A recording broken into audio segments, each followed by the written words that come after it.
Head on Fire is a Patreon-supported podcast. Supporters of the show get early access to audio and video content, episode archives, monthly roundtables, a book club, and more. All benefits are offered on a sliding scale, so no matter your level of donation, you never miss out. If you like this show, consider supporting it with $1 a month or whatever you can at patreon.com/headonfirepod. Thanks, and enjoy the show. I fell in love with poetry in 5th grade. A class assignment saw us writing some poems, and something about the form got to me. I don't know what it is. I don't know why we love the things that we love. I don't know why certain things click with us, especially those of us that turn them into, passions that end up like doing them, like as at least part of our career. I have no idea why the things hook into us like they do, but something about writing those poems in that 5th grade classroom changed my life. And when I was 10 years old in 6th grade, I remember getting very into like World War I, World War II poetry. I remember the poem Dulce et Decorum Est by Wilfred Owen was just very impactful for me. I was very dramatic as a child. And I went on to have a passionate love affair with the beatniks, folks like Gregory Corso and Lawrence Ferlinghetti and Lucien Carr. And the older I got, the more I also used to compete in poetry. We had this thing in Texas called UIL, and it was an intra-school competition, but for like the entire state. And I used to go to state every single year doing poetry interpretation, among other events. I medaled in many different events. I was a weird overachiever kid who was very into poetry, and I was very, very, very into the slam poets of the 90s and 2000s, folks like Saul Williams and Stacian Chin and Bo Sia, and a guy named Taylor Mali, who wrote a poem that I first heard on a CD that came with a book called The Spoken Word Revolution, and it was called How to Write a Political Poem, and it did everything that I thought poetry should do.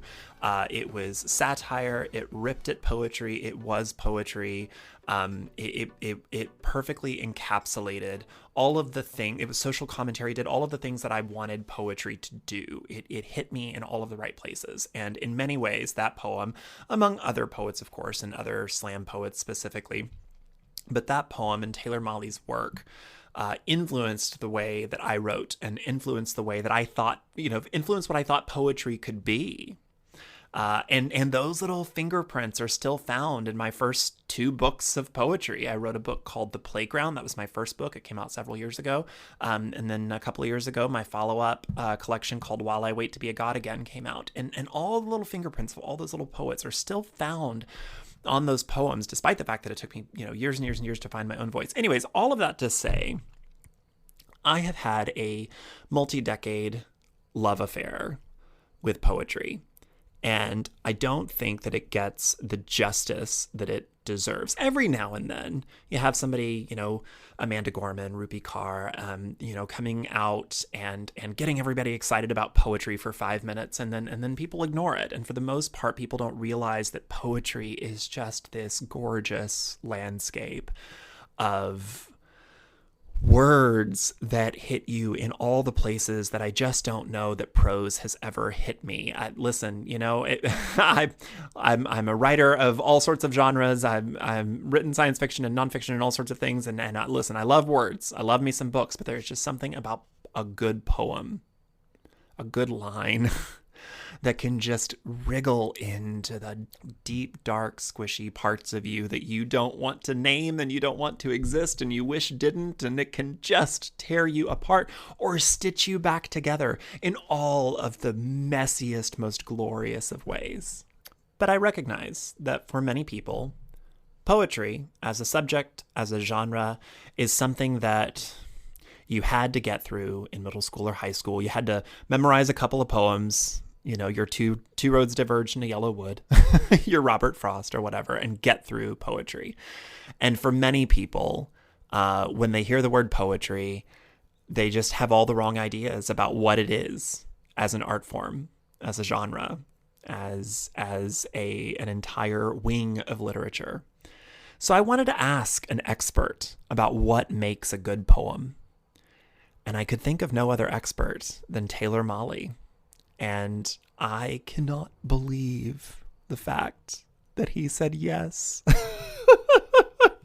This is one of those interviews that if young me, and I mean like 12-year-old me, 14-year-old me, 15-year-old me, if little me knew that I was talking to Taylor Mali, that I had interviewed Taylor Mali, that Taylor Mali called me a good poet, I think I would just simply cease to exist. But that's what happened, and here's the interview. Taylor Mali, thank you so much for being here on Head on Fire. Welcome to the show. Thank you so much. Glad to be here. For folks who don't know you, and I feel like that's no one that's going to listen to this show, but for Really, people who because don't I know, feel like that's becoming more and more people, whether they I, listen to the show or not, are more and more. I, The older you get, the more and more there are people who do not know you, I guess. sure, but I will tell you that I have talked to a lot of people. I've talked to a lot of people over the years, and I have talked to people that I personally consider just like big giant celebrities to me. But when I tell friends or family that I'm going to be speaking with them, it doesn't really get like the same reaction. When I told my friends and family that I was speaking with you today, they said, "Oh, this is a real show. Oh, this is a big get." That was literally what my uncle said. He said, "This is a big get."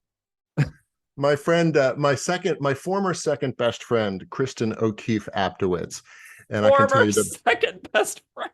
I can tell you the story about that. She's a writer. She's a very accomplished writer, and she's got like 6 or 7 books of poetry. She wrote the oral history of the poetry slam in New York City called Words in Your Face. And she's from Philadelphia, and she's always loved the pre-Civil War medical visionary named Thomas Dent Mutter. And in Philadelphia, there's this Mutter Museum. And this was like the first guy to use chloroform as an anesthetic. And he developed all these techniques. And he died right maybe just before the Civil War started. So he's not really as famous, but medical historians know who he is, and there's an entire museum based on him in Philadelphia with these medical oddities. He was the first person to really put the dignity of the patient front and center. And she was working on this book, and she sold it for a whole lot of money. The proposal. And like hundreds of thousands of dollars. That was the first big deal that she got. And her father said, "Kristen, finally, I am proud to consider you a writer." And her sister-in-law took the father and said, "She is a highly accomplished writer. You can't just suddenly view her a writer because she suddenly got an amount of money that you consider a big form of money." Anyway, I can't remember it's interesting the kinds of waypoints that writers do, that writers put in place for ourselves, but that other people put in place for us to mark success. I just finished up, and it's being shopped around, my fourth book. I don't feel like a writer. I still don't feel like a writer. Well, wait till the young. I mean, maybe you've already told me off camera that you're older than you look. I'm a lot older than I look. But me too. It's a good thing. It's better than the other way. But wait till you people, or maybe they have, start considering you like a mentor. And you're like one of the elders of the field, and you're like, okay, well, that's coming for you. That's coming for you. Thanks. Like, Mr. Martin, and also when they come to you and start saying, "You've been my favorite poet ever since," like it started, they would say, "I learned about you in college." I was like, "Oh, great. That's a cool teacher. Oh, your professor was a friend of mine, was on the same slam team as me in 1998. And then they start saying, "Oh, we learned about you in high school." And then "We learned about you in middle school." And then ultimately you've been around long enough, My teacher I'm says currently that. rewriting my entire question list right now. Okay, Anyway, so for folks who don't know you, yes, or couldn't glean from context clues just then, tell folks a little bit about who you are and what you do. I'm Taylor Molly. I'm a 13th generation New Yorker, which is more important to the work that I'm writing now. I like to say that I used to be a semi-famous poetry slam spoken word legend. I was once introduced at the Dallas Poetry Slam. It's like, ladies and gentlemen, please welcome a former slam legend, Taylor Molly. And I went up there and said, wait. I don't mind being a former slam champion. I don't mind being a legend, but a former legend makes it sound like no. I had a lot of success with the art form known as the poetry slam. Yeah. Invented in Chicago in the mid 1980s by Mark Smith. So what?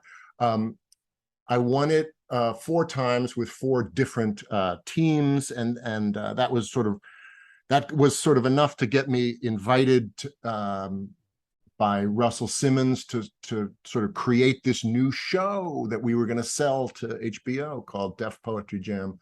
I was on Def Poetry Jam a couple of times. I'm a former teacher, and a lot of my work is about teaching about that moment when the light bulb goes on over a kid's head. And I still consider myself a teacher. I'm a spoken word poet and educator, still in New York, now based in Brooklyn, and a late dad, a late father. My last book is called Late Father and Other Poems, and it's filled with poems about my late father, as well as becoming a father late in life. I'm 57, and I have a 7-year-old, and my girl is going to turn 5 at the end of this month. This is August, by the way, of 1922. This is August of 1922, and I'm here on the podcast, whatever that is. Anyway, that's who I am. We're coming through you tubes and waves in the air.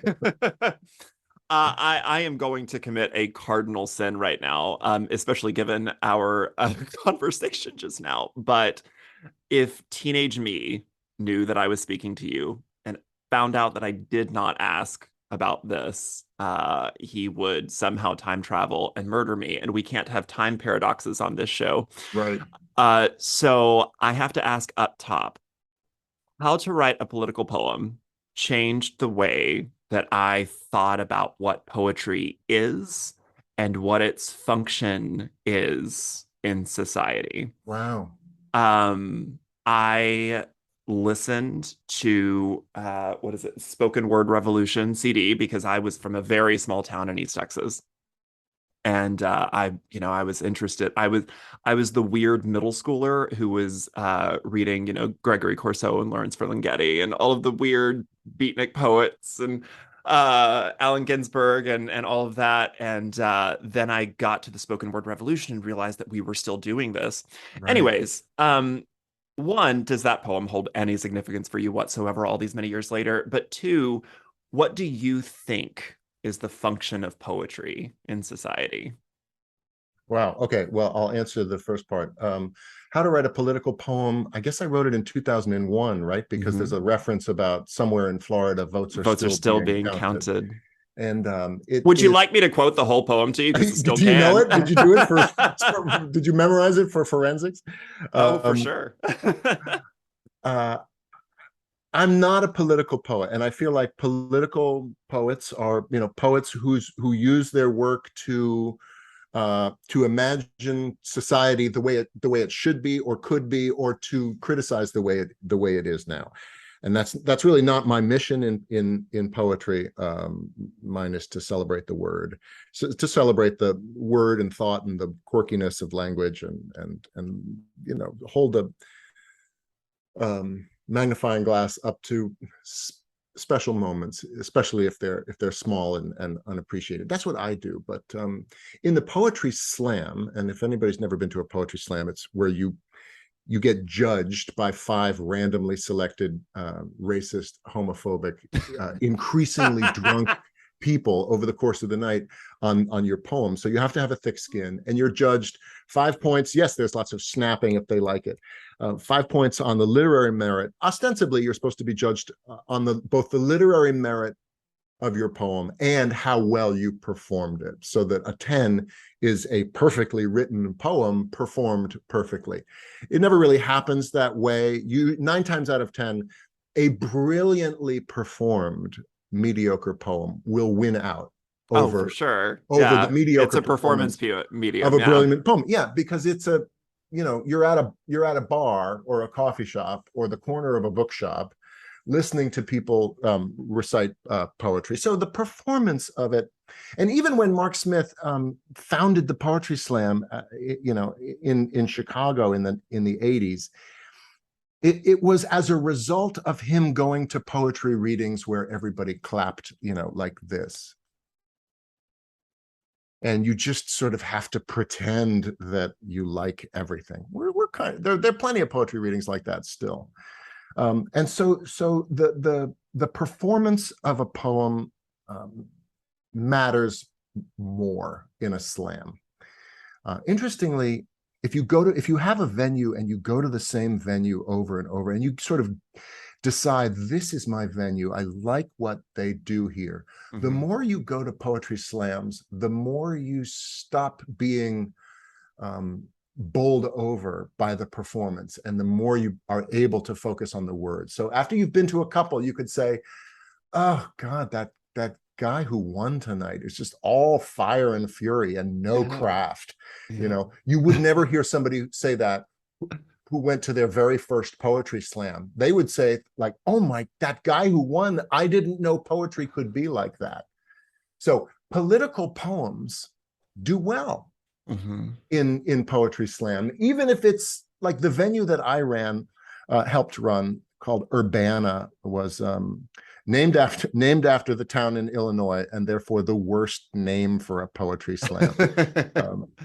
We should have been the Manhattan Poetry Slam. We couldn't be the New Eurekan Poetry Slam because that was the first slam in New York, and we were the second slam in New York. We were and when we went to the National Poetry Slam Championships in '97, it was the first time that a second team from one city had come. But then after that, they're like, oh, there's no reason that can't happen if you're qualified. Anyway, I wrote how to write a political poem, and this might even be in the book. Does it have a dedication for my soon-to-be former friends at Bar 13? I did not go check. I did. Okay. Well, that's something for you to check afterwards, because there was another venue in New York, the third Poetry Slam, called the series was called Louder Arts, but it started a little bit louder, and they were at Bar 13. And so there's a line, however it starts, it's got to be loud, and then it's got to get a little bit louder, and then it's got to get a little bit louder. So that's my little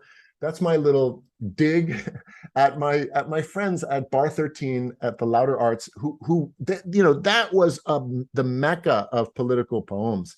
And so that poem was me doing what I often used to do early in slam, which was sort of, because you're getting judged by 5 randomly selected racist, homophobic, increasingly drunk judges, and the judges get booed regularly at a slam.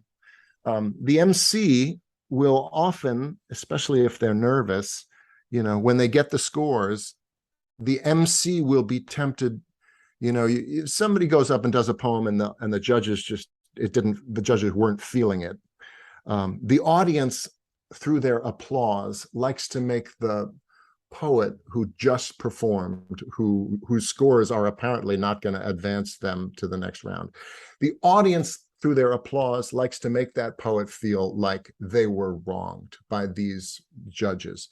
And the MC, especially if they're nervous, will often be tempted to take the side of the crowd, and say, ooh, judges get, I've heard MCs go up and say, okay, scores for, nobody ever said this about me, but scores for Taylor Molly. Come on, judges, get it right. And you can't say that, get it right, because that implies that that they're getting it wrong, and so my former second best friend Kristen O'Keefe Aptowitz was the longtime host of Urbana, and she would always take the side of the judges. 7.5, boo, 7.1, 6.9, boo. She's like, no, keeping it real.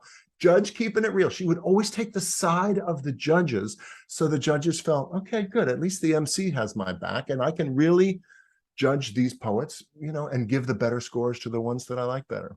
But that's How to Write a Political Poem is, masquerades as a how-to poem, but I was trying to explode every cliche of the political poem. What is it where I call Al Gore a Republican? What's that? And then you stop in the middle and sing Amazing Grace. Oh, right. Yeah, of course. It's great. How does that line go? Oh, I'm not singing it. No, absolutely the same not. line, stop. No. In the middle of a line that everybody knows and loves. Yep. Yeah, and I sing Amazing Grace, and I end the poem saying the same line 3 times, the same line 3 times, the same line 3 times. I'll tell you, I did that poem on. I was on Def Poetry Jam 3 times, and when you go to the live taping, and you meet Mos Def, whose real name is Dante, I learned backstage. Is that not a secret? Does everybody know that? I have absolutely no idea. Oh, okay. Right. I hope I'm not divulging a secret. If I get some kind of lawsuit in the mail, I'll blame you. You should pass it on to me. Pass it on to me. You get invited to perform 2 poems live in front of the audience at the Edison Theater off Times Square, which is where we filmed that. And then if you're lucky, Stan Lathan, the director, and Russell Simmons, and they would choose 1 poem. But if you're unlucky, they choose neither. But you never get 2 poems on the show. So, you want to give them a choice. You go, I'll do this poem, and then I'll do this poem. And sometimes you can see when Mos Def introduces you, you're going to like this guy. Please welcome from New York City, Taylor Mollett. And you come out, you wave, you shake hands, and you do your poem. But maybe they're going to use if they use your first poem, then they can just show your introduction uncut, right? But if they use your second poem, they have to sort of cut, show the crowd, and now here you are. Oh, that's the second poem that I did. Twice I did How to Write a Political Poem as one of my 2 poems on Def Poetry Jam. Neither time did they use it, but once I think it cost another poet his spot, because he was the poet who came right after me. I'm not going to say his name. And I had gone and done, I probably did, I did the poem that I thought they were most likely to pick first. And then twice I did How to Write a Political Poem. And one of those times, the poet who followed me tried to use every trope and cliche, because he'd been backstage not listening to me, just trying to get his head right for his performance. He's about to go on. So I've got to remember to say the same line 3 times, the same line 3 times, the same line 3 times, not knowing that I had just gone out there, satirized the crap out of what he was about to do. Yep. It's great. So does that? I'll tell you, there's a rapper named Sage Francis. Do you know him? He a wonderful freestyler and also a late father. And he came to me in the early 2000s and said, hey, I really love that poem, How to Write a Political Poem. Can I put it on one of my albums? I can't pay you, but you'll get exposure. You'll get credit. And he's a friend of mine. And I said, sure, absolutely, fine. Whatever one of your albums. And he said, you'll get a lot of exposure. And I was like, yeah, sure, I will. Well, he was right. I've had a lot of, and that's kind of what I was expecting. I read your email when you was like, How to Write a Political Poem. Usually that sentence ends with, I first heard it on Sage Francis's album. So I love the long tail that poem has. And every time there is some sort of election miscount, Oh, They sure. are people recycle that line. They somewhere in Somewhere in Florida, Georgia, votes they are are still. still Yep. counting votes, Yep. you know. So And you're a what was teacher. Oh, the second? well, I was going to ask about the function of poetry in society, but that dovetails nicely into my next question. Okay, So go. you're a teacher. Yes.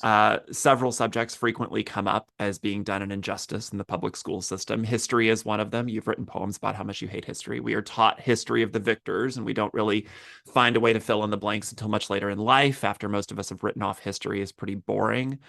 Poetry is another such subject. You might get some Robert Frost in middle school, maybe a unit or two of poetry in high school, but that's pretty much it for most of us, or at least that's how it was for me. And for many people, that's what poetry is. How do you excite children? You're a teacher that think certain subjects are boring. And how do adults that were turned off by subjects like poetry re-engage with them later in life? You have to prove to them that poetry is a much bigger thing than they thought. I heard Kevin Young, who is now the editor of the New Yorker, say, the poetry editor of the New Yorker, say, you never hear people say, I don't like music. But you hear people, and so when people say, I don't like poetry, they haven't found the kind of poetry that they like, all right? Because nobody says, everybody knows that there's all kinds of music. And this is the kind of music that I like. And nobody expects you to like the same thing from day one till the day you die. So your tastes are going to change. Just the way I said that if you go to the same slam venue, you're going to be less influenced by the histrionics of the performance and be able to see through that and listen for craft. So you need to first sort of explode the art form so that they come back to you and say, I never knew poetry could be like that. Or as one kid said, young adult said after one of my readings, what was that? Because I know that I hate poetry, but I liked what you did. Ergo, that must not have been poetry. You think? You think that's maybe poetry is bigger than you thought.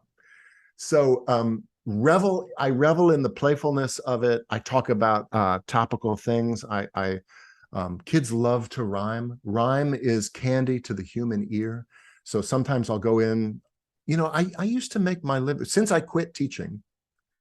I mean, since I said goodbye to my day job in June of 2000, which was the last time I said, all right, settle down. School is almost over. That was the last time I had health insurance through my employer. But since I quit my day job to become a full-time itinerant creative writing teacher and speaker, where was I going? I make my living, I have an agent who books me and, it's like, hey, they want you here. They want you to go teach this workshop and this will be great because then you go to the next thing. And, you got to me through Anya. Anya writes me and says, hey, this looks fun. It's another podcast interview. What, you want me to answer for you? It's like, no, I got this. But sometimes I arrive and the teacher will say, well, could you get my kids to stop rhyming? I'm like, I could, but that sounds like that's your job. So why don't I teach them to rhyme better? So I have a lesson plan about, making rhyming poems hit harder. Like if you, most kids, when they write a rhyming poem, they'll write one line and then they sit and try to figure out, okay, what rhymes with that? And that's the second lame line that's really only there because it rhymes with the first one. If you want to drastically improve your rhyming poems, just switch the order of those, okay? So that the weaker rhyme, the weaker line comes first, and then the thing you really wanted to say hits with the full force of its topicality second. So like that will just help people I've been to a class and the teacher suddenly now loves rhyme because, oh my God, the poems that they're writing are so much better. It's like, I just taught them one trick, how to flip the rhyme. I see a blurred cat Oh, walking behind you in my podcasting buddy. your blurred background. Yeah. So that's it. That the short answer to your question is,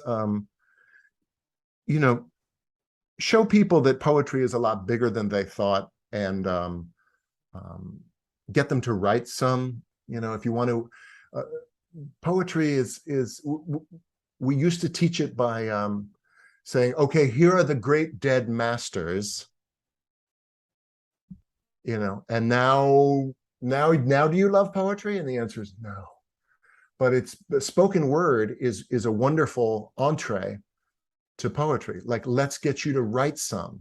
Mm-hmm. Because in sort of in the same way that I've said about visiting the poetry slam, the more you well, this is true in many things. Mission creep, like, all right, we started out doing this one thing, but then now that we're here, we have to do more. It happens to me when I go to a school, if I'm doing a residency, like, okay, you're going to be doing 3 classes every day, and then an assembly, so I do my assembly, and after I do my assembly and other teachers realize, wait, this guy, oh shoot, the head of the department asked me whether I wanted Taylor Molly to come to my class 2 weeks ago, but I thought to myself, he's a poet, it's going to be boring. And now I realize the kids love him. I should, and then I get mission creep when I'm at a school. And also, I can't remember what Malcolm Gladwell calls it, but like the engineers of a product or a device, often through what's called the curse of knowledge, which is, once you learn something, it's impossible to remember what it's like not having known it. Mm-hmm. So designers who are inventing like some highly technical gadget keep adding, and there's a word for it, but they keep adding features. Oh, well, what about this? Well, what if somebody wants to reconstitute the recalibration of stop. Nobody knows how to do, come up with an interface that is, okay, here's your first interface. Remember, did you see the movie Inside Out? Of course. So there's joy and disgust and anger and somebody else, sadness, and but their control panel keeps changing.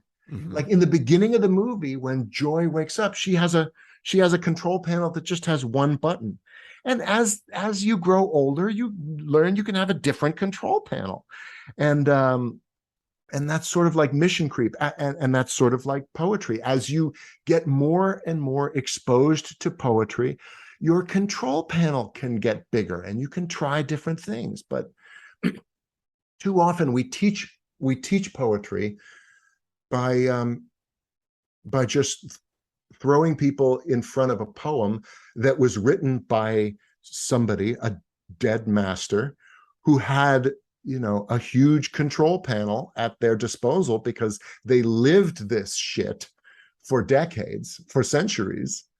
And those who are really into poetry can see and appreciate what they are doing.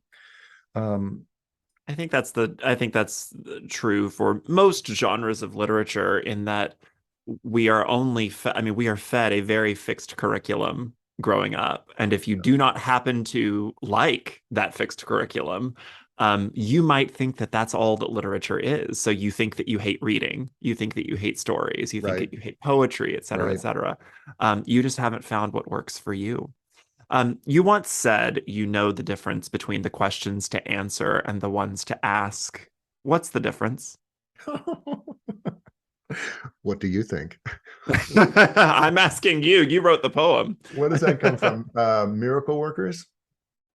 I don't recall the actual. I think it was a history, something in a history poem. I don't recall. I just remember the line. Answer and the questions to ask. The next line is, that's an excellent question. What do you think? The answer to that question is, you need to, America You need to, I need to, people should, America,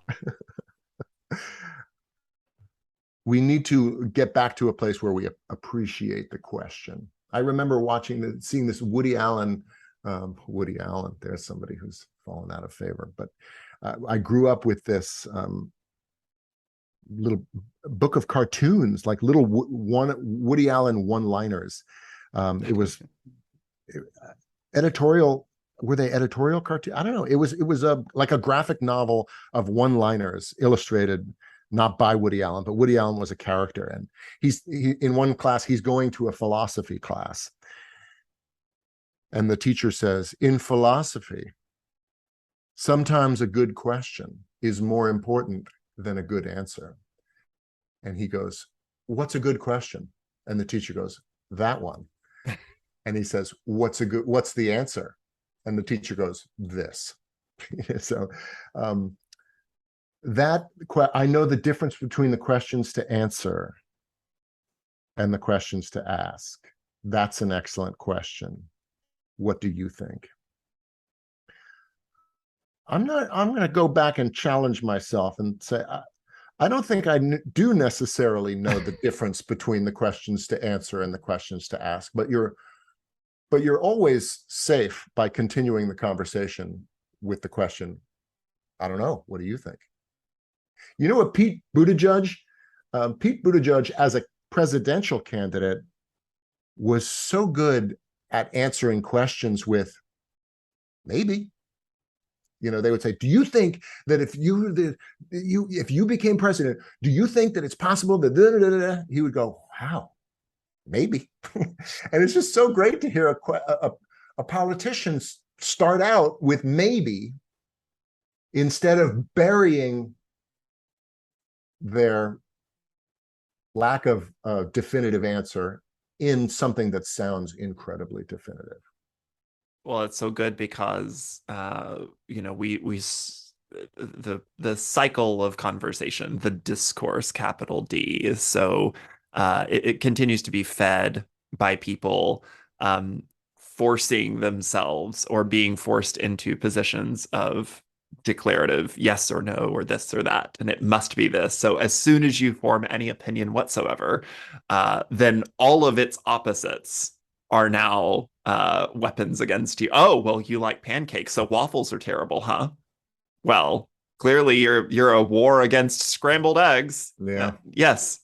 I heard a speaker once that there used to be a show on CNN called Crossfire, where they would have somebody articulately representing Tucker Carlson got his start on Crossfire. So there was a host that represented the right and a host that represented the left, and then they each brought special guests, and then they would just yell at each other for the next hour. And Jon Stewart actually helped put a nail the last nail in that coffin. It's like, stop, you're hurting America. And I heard a columnist give a talk once at a graduation, and she said, I got called by the producers for Crossfire to see whether I wanted to be on the show, and they said, here's the issue that Paul Begala and Tucker Carlson are going to be debating. And she said she really didn't want to do the show because she hated the show, and the way to get out of it was to tell the producer, well, I can see there are good arguments on both sides. I can really see both points of view. And they're like, we really want somebody who's going to just stick to their point of view and tell everybody else that they're wrong. So that something you said just reminded me of that. And W.H. Auden said that a poem can be described as the clear explanation of mixed feelings. And we're not in a day and age where mixed feelings get much respect. And this is the columnist who's saying the same thing. Like, I have mixed feelings about that issue. Okay, fine. We're looking for people who don't have mixed feelings. And I think what future President Buttigieg was saying there is, it's okay to not know the answer yet. He knows the answer to so many other things. I am totally refreshed every time he says maybe. Can I read a poem? Because that reminds me of a Of poem course. from, oh, it's hard when with my background, it's hard to show a book because that just disappears. I know it looks like I'm in the rooftop atrium of my building where, yeah, my wife and I just bought the rooftop storage warehouse on top of my building. It used to be, they used to store things in this used to be an old warehouse. And I just, you can see there's a small kitchen behind me where I hold small poetry readings for 100 people or so. This is my Zoom background represents the life I wish I had. This is called To Have and to Hold. And it comes from a time when I had just been dumped by my ex-wife. But things were looking okay because I had met somebody and I was in love again. And even the new poem that I told you I might read is on this theme. When somebody breaks up with you and says to you, I think we would both be happier if we were apart. If you feel like the rug was pulled out from under you, you're like, no, I think we would both be happier together. This is coming as a shock to me. You go through a real moment of cognitive dissonance when you realize months or years later that they were right. My last wife did not want to have children and would maybe say that one of the reasons she broke up with me is that she knew I would be a great dad. So if she had not broken up with me, I wouldn't be a father today. And I am a great dad. And I love that. So anyway, but this poem comes from before I had children, and it's called Have and to Hold. And I think I would have told you that the title was To Have and to Hold, but I must have changed the title to Have and to Hold because when you say it quickly, haven't to hold, it sounds like haven't to hold. I think that must be why I titled it this way.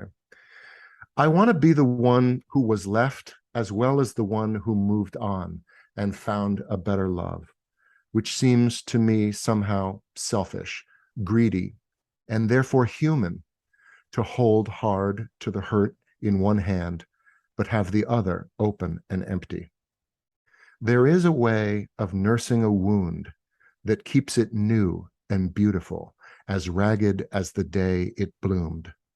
But to heal, the body must forget, or at least forgive, every injustice done to it for any reason, especially those exacted in the name of love. I remember writing that poem in the co-op of the Berkshire co-op. I used to have a house up in the Berkshires with my ex, and when we split up, she got the house, and I had to go up there and move all my stuff out. And after I had put it in the storage unit, I went to the co-op and took out my little journal and started to write. And I wrote a little bit, and I was like, wait a second, am I happy that I'm free and I can start over and I have a new girlfriend and it looks like things are going well, and that is who I ended up marrying and the mother of my children? Or am I still sad that I was broken up with? And at first I told myself, I am not going to write another word in this journal until I have decided how I feel. And then I remembered Auden's quote, like, no, poetry is the clear explanation of mixed feelings. Don't wait until you're certain of how you feel to write the poem. Write the poem to help you figure out how you feel. Celebrate the mixed feelings that you have. And now The thing that I've always loved about poetry is that it allows you to sort of drop yourself into an expansive moment and just kind of live in that one moment for as long as you need to live in that one moment. And then the next poem can be a different moment. Can be something else. Yeah. Mhm. Yeah, that's true. I know a lot of writers, and there's a bit of a debate about the end use of completed work, especially short form works like short stories and poems. So I'm going to talk about business side of writing for a small moment. Okay. Some folks see publishing as a betrayal of art, somehow selling out, while others find a middle ground of publishing but making no money from the work. Publishing in journals or zines or things like that that don't actually pay out. I know that asking about art and money is gross and sticky, but what are your thoughts on the intersection of poetry and paying your bills? Mm, that's the greatest question I've been asked in a month. I'll just say that. Um, I'll tell you this, when I put my teaching career on hold, which is how I say it, although I'm still a teacher, just I have a different type of classroom now. Every time I publicly lament from the stage that I'm not still teaching, somebody kind comes up to me after a reading and says, "Oh, but you are still teaching." Like, thank you, but you know what I mean. You know what I mean. I don't have the effect on individual students. I don't get to see how students grow from September to June anymore.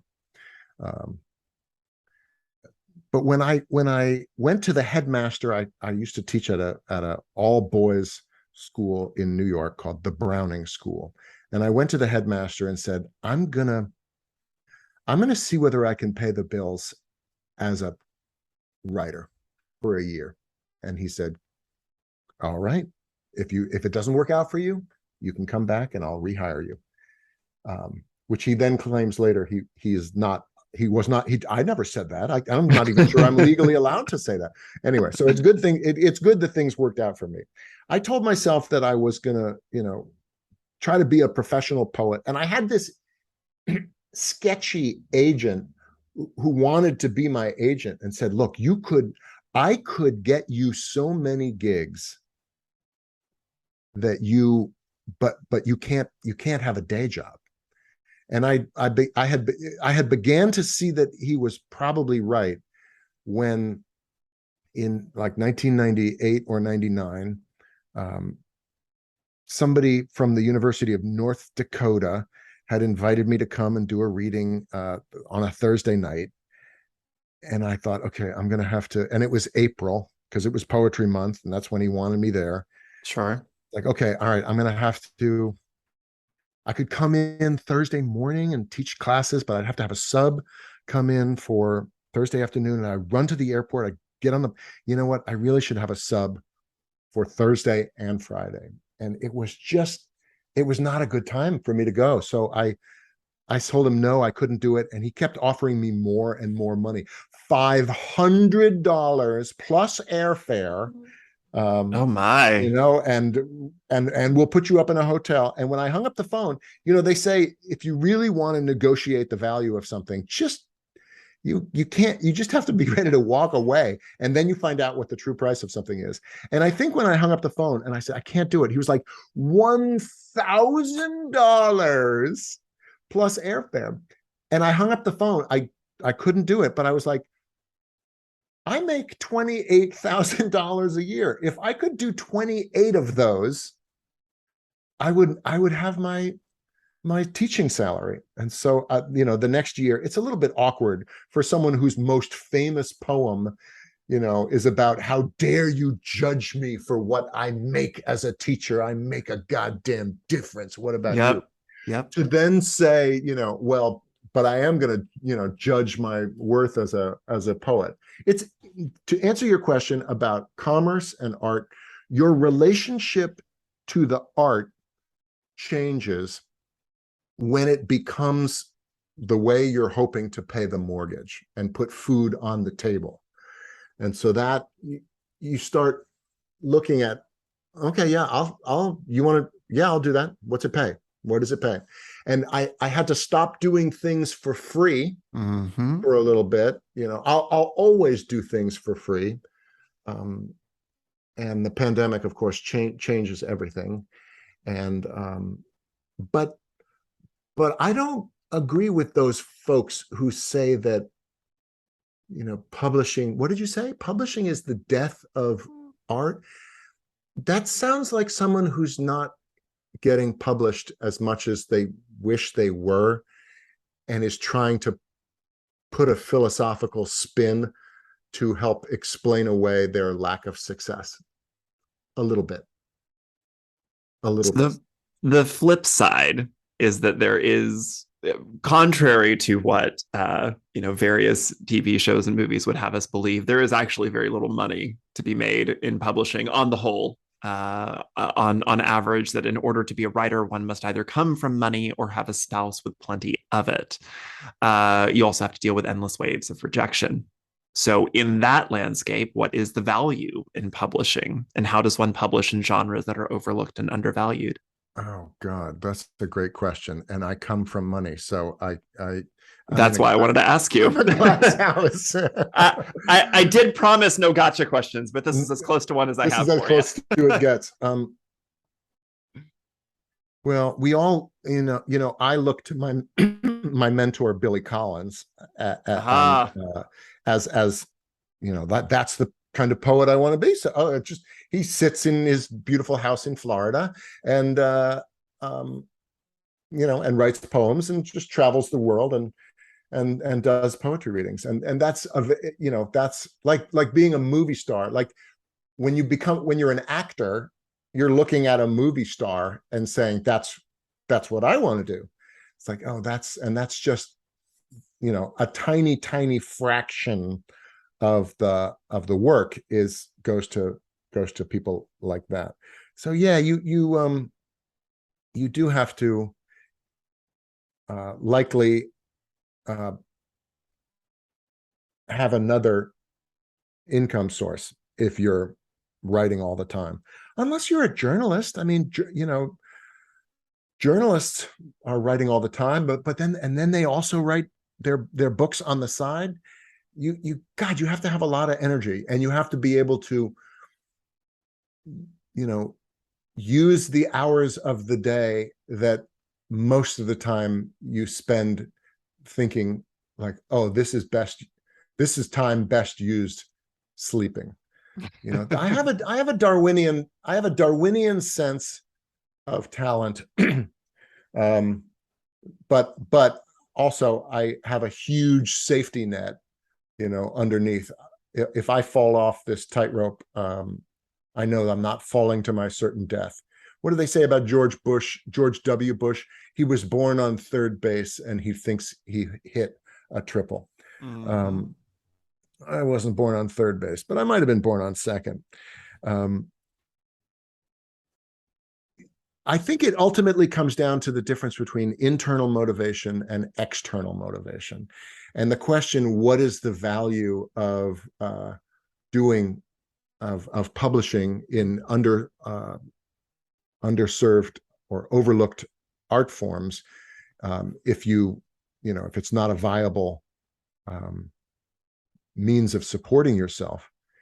That is a question that comes from somebody who is externally motivated, and they're not doing it for themselves. The greatest, my favorite poets are poets who claim, I would do this even if it paid nothing. I do this for me. And poetry certainly is how I see the world, how I engage with the world.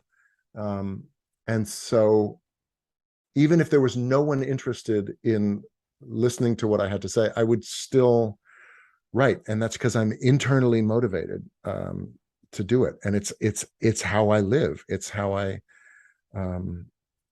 think. That's my best answer. Is there such a thing as a bad poem? Oh yeah, sure. Sure. And good. I was concerned for a moment. Full of them. You don't need to see them. The world doesn't need to know the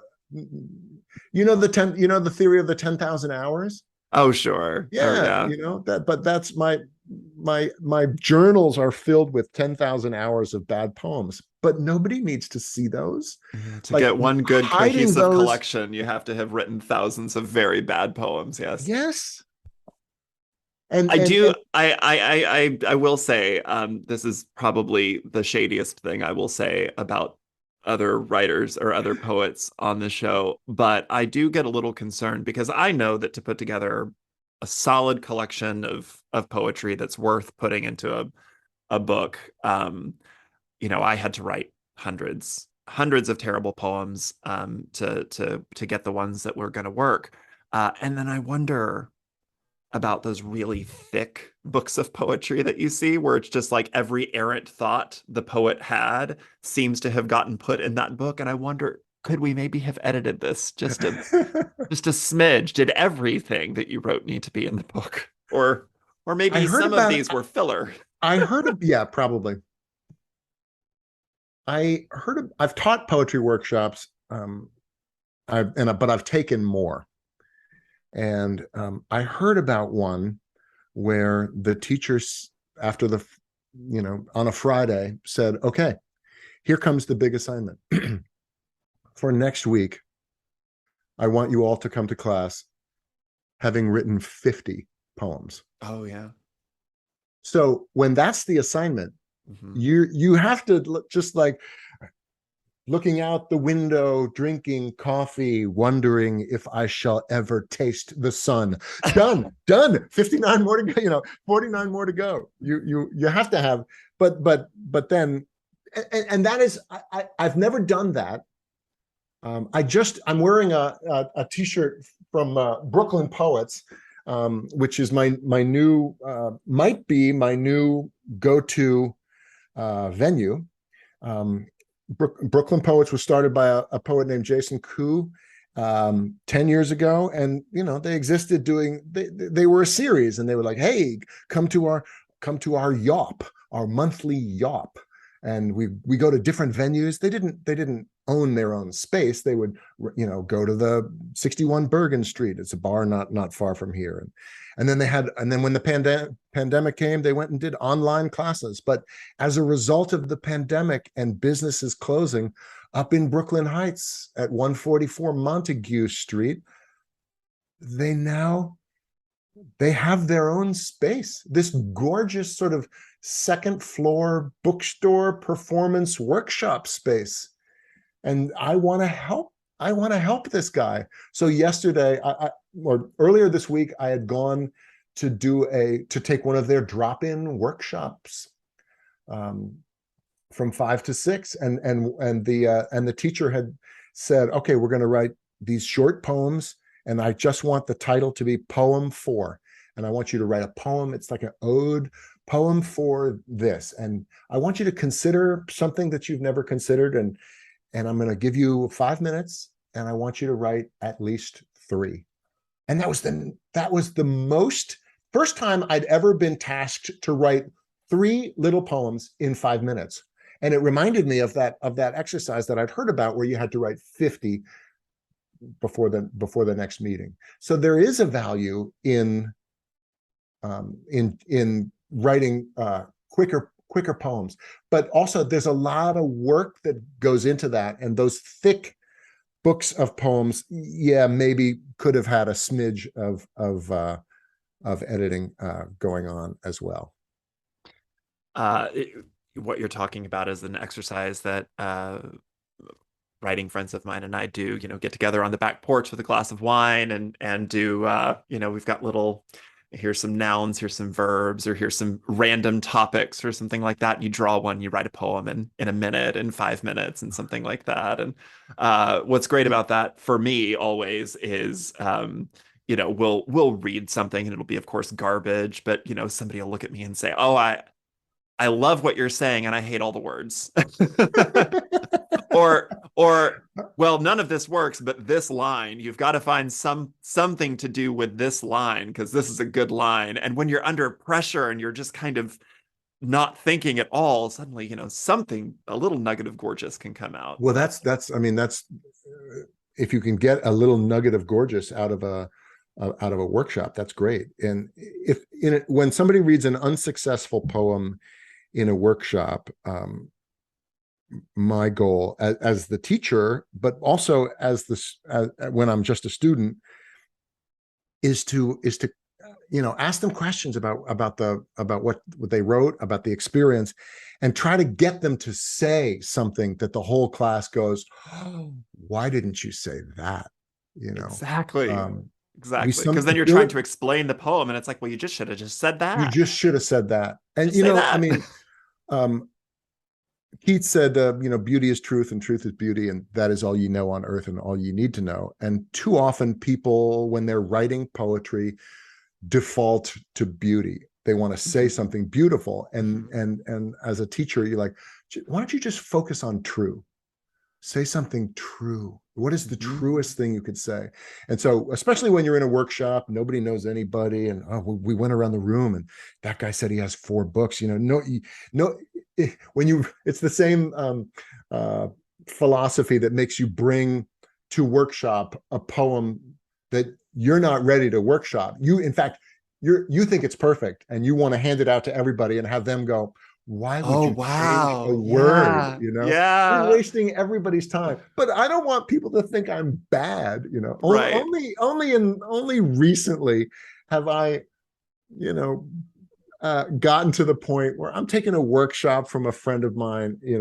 I'm going to bring a problematic poem because my bona fides as a poet and a spoken word, that's, if you want to find out who I am, you can Google my name and you can figure out. I don't have to prove to this workshop that I'm a poet. I'm going to bring the poem that needs work, so that when you tell me what you think it needs, my ears are on.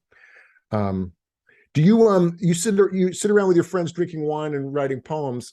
Have you played with my metaphor dice? Can I send you a set of metaphor dice? I would love to receive a set of metaphor dice. I Do have you ever used, give things away to your listeners? yes, yeah, I Well, then I'll do. give you a couple of sets of metaphor dice, and you can give some away. That's amazing. Thank you. Should we play a quick round of metaphor dice right Oh, now? God, yes. All Oh, right. yes. Should I just Oh, bought no. I have to poet in front of Taylor Molly. I promise I'm a poet. All right. Well, in I've that written here we'll multiple prove it. collections. I just bought this little leather dice tray that Love it. anybody who's plays for Dungeons, has played Dungeons and Sure, sure, Dragons. But sure. it's I know from bringing my metaphor dice. I invented metaphor dice in like 2016, based on the understanding that a metaphor is an equation between a big thing and a small thing, with perhaps an adjective thrown in as a variable. That's what we use metaphors for, right? Every human culture that has ever lived on Earth has had some form of metaphorical language to talk about the big things in life, like death and love, Sure. even our own identities. We can understand them better by temporarily, figuratively, not comparing them to other small things, but claiming that they are those small things, right? That's what a metaphor is. My father is a broken mirror. Not literally. Nobody would think you meant that literally. It's just figuratively. And now your job in the poem is to explain how that's true. So there's 3 dice. Red are the big concepts: your mother, happiness, love, memory. And then blue are the smaller objects: a promise, a songbird, a midwife, a sideshow. And the whites are the adjectives. So I've rolled, and I'm going to just tell you, love. We got love. Oh, Love good. Love is an unspoken midwife, or the unspoken midwife of love. Wow. Yeah. I mean that sometimes I was telling you that years of doing metaphor dice have gotten me tired of hearing this sound. That's the sound of dice hitting my, linoleum desktop. Whereas this is the first time I've used this, actually, this leather rolling thing. All right, you can cut this out, but you want to take a few minutes. You want to take a minute and write something based on the unspoken midwife of love. Oh, I'm already doing it. Oh, okay. Well, shoot, I should do it too. Um, Well, this is bad. so is mine. Go ahead. Love is a midwife whose health care goes unspoken. unseen, abiding in the corner, waiting to be needed at the moment of delivery. Hmm. You can get something from I could if I had a lot of time and more wine. that. Time and wine. I wrote, "What child did I not know would bloom when my ex delivered the fatal cracks to my heart like some sort of unspoken midwife of love?" It's that same issue of that poem, "Having to Hold," that I think. Can Sometimes I we. read you a new poem that I have Yes, not read please. I would be anyone? so honored. Thank you. Okay. Um, my ex-wife, who may, be listening to this, who may find it, or someone may tell her, she still posts on Instagram, and she is kind of a life coach. I don't know whether she takes that, uses that term anymore, but an empowerment coach. And she also comes from money, more money than I came from. And I'm always tempted. Can you can you hear the siren in the background? I can't. Okay. Uh, she's coming to get me. She heard you talking about her. Right. No, we get along well. We get along well. Uh, she's always posting. She's still going on exotic diving trips. She's really loves underwater photography. And when we were married, we would go on these like whale watching trips. And um, I'm gonna read a poem about a whale watching trip. All right, this is called "Breathless in the Chase," unpublished. So don't claim this as your own. I'm stealing it right Not now. you, not you. No, I didn't think you would do it. Breathless in the Chase. Once I watched whales with a wife and wondered whether she would leave. Oh, I can tell I just had so much fun putting those W's together, right? Breathless in the Chase. Once I watched whales with a wife and wondered whether she would leave. Not because we never made love when the dives were done. After all, the sun was hot and the days were long, and the waves, like the song of the whales, rocked us to sleep each night in the bed on board the boat we shared, which was barely big enough for one. No, I wondered at her leaving in the movement of the whales, the bull, the calf, and the cow, and how at first they'd let themselves be seen, but then, with hardly any movement from flipper, fluke, or fin, would begin to dive or swim or disappear in any case and leave us breathless in the chase. Or me, anyway.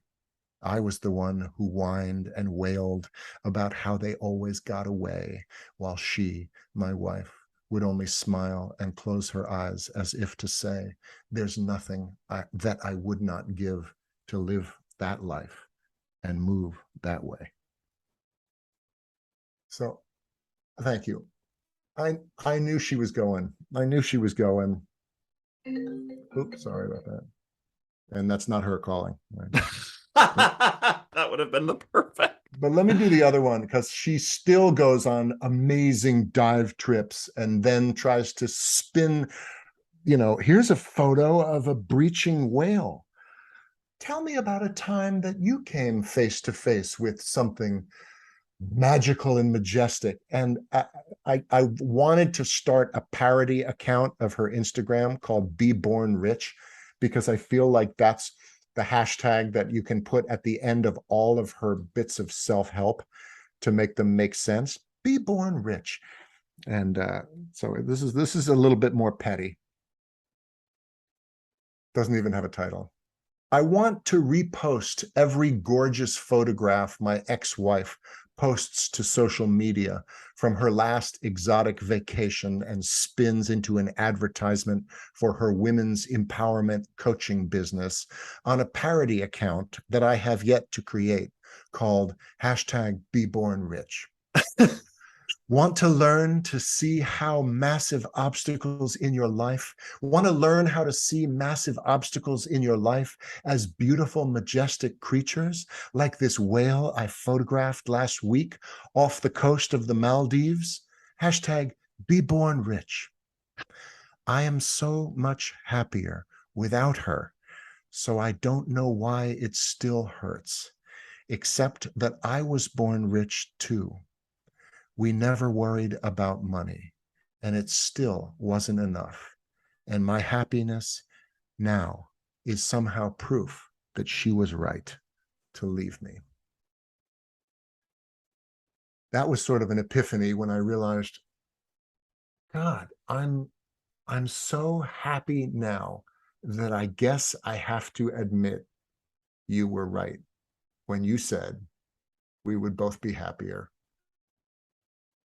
you know, apart. I never do this. But if you don't mind, since you have shared so much of your work, could I share something of mine Of with course. you? You had me when you said I've never done this before. I don't usually use my platform to say, hey, listen to me talk about my writing. Mostly because I think people get really annoyed with that. But how often can I say Taylor Molly is sitting in front of me? I could read him my work. So this is from my last collection of poems, which was called here, I'll hold up my book cover in the center so it doesn't get all blurry. It's called While I Wait to Be a God Again. Oh. Um, Who'd that come out? Who published that? what I did. Oh, I did independently because publishing poetry is really hard. So I don't know if you know that. You may not know that, Taylor Molly. But my last book was published with Simon and Schuster, but this one was just me and some plucky ambition. you know, if you look at some of my early chapbooks, Uh-huh. they're like Teapot Press. What's Teapot Press? That's me. I copied Yeah. it. Kinko's. Yeah. Right. I thought about doing one of those, giving myself a publishing name, and I thought, Well, wait, no. whatever. Is there no? Does it say self-published by Don Martin on the inside, or did you come up with a publishing company? I did not come up with an imprint. I think There's no. when you go buy it online, it says independently published. Oh, So there okay. you All right. go. There you Okay. go. This one I thought was just kind of funny because you were talking about all of those writing workshops, and this is something that came out of uh, my friend and I were at a used bookstore, and I got a book, and inside of that book was an unopened letter. I know, and I said, well, obviously we need to we need to have a writing exercise where we talk about what's in the unopened letter. So this is a poem called Okay. Unopened Letter. I have assumed pine trees grow inside you, rooted in last words that are always meaner in retrospect and get worse when replayed in the middle of the night. Anyone who knows anything about haunting will tell you that ghosts don't wait for sunset to remind you that some harm can't be buried in pine, that your words might be able to exhume enough of you to creep up behind me while washing dishes, telling me that though I wronged you, it does not overwrite the invitation we gave one another to be honest. Words don't unthrow dollar bin DVDs at one another, hitting the wall with a rapidity that made apartment neighbors think of gunshots.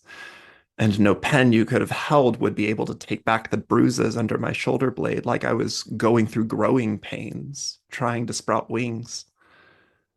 But the more I pray to the pine god that dwells within you, the more I decide that whatever is inside is enough.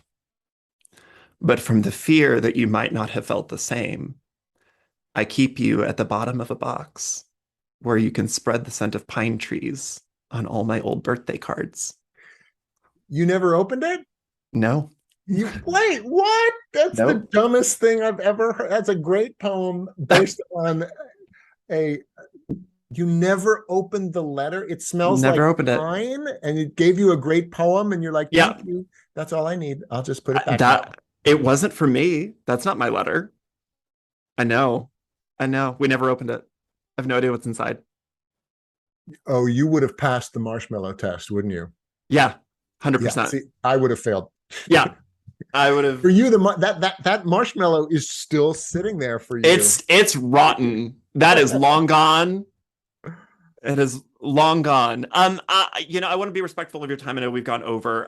But I do want to ask. I've asked you what makes a bad poem, and I feel like I can't have Taylor Molly on my show and not ask him what makes a good poem.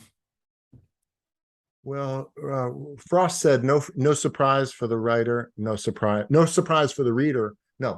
No surprise for the writer, no surprise for the reader. So my bad poems are often there wasn't enough surprise for me. The ones that I wrote you read to you this morning show a little bit of surprise. Like I ended up not where I thought I was going to. So then you go back and you revise and sort of present that epiphany. What makes a good poem? A little bit of surprise, a little bit of humor. You want people to say, wow, oh God, I never thought poems could be like that. There is no rule that says that poetry has to abide by all of the rules that govern, all the grammatical rules that govern prose.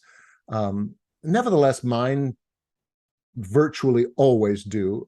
Ezra Pound said, poetry must be at least as well written as prose. That's not necessarily true. There are a lot of people who, their poems don't look anything like prose. But there's a lot of us who, for me, poetry is, exquisitely edited prose. And I find beauty in the syntax, the way the sentence is created. And I know that you do too, just from hearing that line, like the way you put a line, no pen that you could ever hold, I'm going to craft this sentence this way so that you think I'm going one way and actually go the other way. More humor than you would expect, an epiphany, write about the important things. I like poems that are about things. I used to run a series called Page Meets Stage, where the Pulitzer Prize meets the Poetry Slam. The very first pairing was me and my mentor, Billy Collins. At the Bowery Poetry Club in 2005. Veterans Day, 2005, November 11th, 2005. I woke up that morning in Copenhagen. I was finishing a European, I'd been doing residencies at American schools all over Europe. And the way it worked out, I woke up in Copenhagen and got on a flight at 8 o'clock in the morning. And luckily I was flying west. And so, I got to my apartment in time to have like a 90-minute nap, and then went to the Bowery Poetry Club and there's videos on YouTube of me reading with Billy Collins. You can see him kind of smirking in the back of the stage. And my wife at the time, who's now my ex, said, hey, we didn't talk about this, but it's only 10 o'clock, which means for you it's 3 o'clock in the morning, but you got a bunch. I bought a case of wine, 2 cases of wine, and had some hors d'oeuvres, picked up, delivered. And so we had a party at my house and Billy came and it was wonderful. And how did I start talking about that? Page Meets Stage. And we were talking about what makes a good poem. What makes a good poem and the surprise. I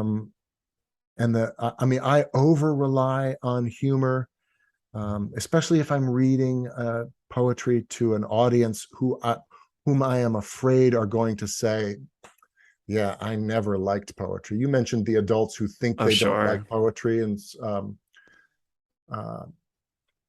so I'm very, I'm afraid of confirming people's suspicions 100%. That they don't like poetry. And as a result, I over rely on humor. And now depending on the reading, I know that I don't have to go straight to super funny poem. A lot of my poems are funny, but that the first poem you read would be better served to be something breathtakingly beautiful, because the audience is going to let you have, okay, I'll let him read a couple of poems, and if I'm not interested after that, then I'll pull out my phone. So you can read something that's like breathtakingly beautiful, and then in the second poem, bring in a little humor. And I sometimes when I'm reading at a high school, I'll go up to the person in charge and say, "Can I say shit once?" Once, just and once, and they go, "Yeah, I think you can." Or sometimes I'll say, if my reading were a movie, what would you want it to be rated? And if they say, oh, PG-13, in a PG-13 movie, you're allowed to say fuck once. One time. One time. I know. And you have to, I love that exercise. Like, where am I going to use my one precious fuck? There's the title of your next book. Where am I going to use my one precious fuck? Maybe. Taylor Mali, if folks want to follow along with you online, where can they do that? Probably, I'm so bad on social media. My website is Taylor Mali, Mali spelled like the African country. Twitter is Taylor Mali. And my Instagram gets the most action, but you're going to see lots of photos of my bizarrely muscular 7-year-old son doing like 31-inch box jumps, and he can do. You have an incredibly active family. Yes. He's very. I'm as all fathers do. I'm turning him into the little boy that I always wanted to be, but never could. Instagram, it's all some version of Taylor Mali. Well, sir, it has been the honor of a lifetime to get to speak with you. Thanks so much for spending some time here with me today. My pleasure. Thanks a lot, Don. Bye now. That is going to do it here for this episode of Head on Fire. My gratitude to my guest, Taylor Mali. This was a bucket list interview. Thank you so much. Now, if you like this podcast and you want to support it, there are a number of ways to help. Consider sharing it with your friends on social media. You can also like or rate the show 5 stars on Apple Podcasts or Spotify. And while you're there, leave a review. Remember that views help recommend the show to other listeners like you. If you hate ads at the beginning and end of the show, consider joining my Patreon on a monthly basis. Patrons receive early access to audio and video content, as well as archived episodes, a private Discord server, and fun little goodies. This month especially, there are spooky stories that will be scattered throughout the month. And that is at patreon.com/headonfirepod. Remember that my Patreon, all tiers have access to all of the benefits. So whether you give $1 a month or $20 a month, you get all the same benefits. I want to make sure that, everybody can afford to have a little extra. So it's just my way of saying thank you. Now, for the next 2 weeks, there will be a post up on Twitter, Instagram, and TikTok. And this is only going to go for the next 2 weeks until the next episode comes out on, I think, October 18th.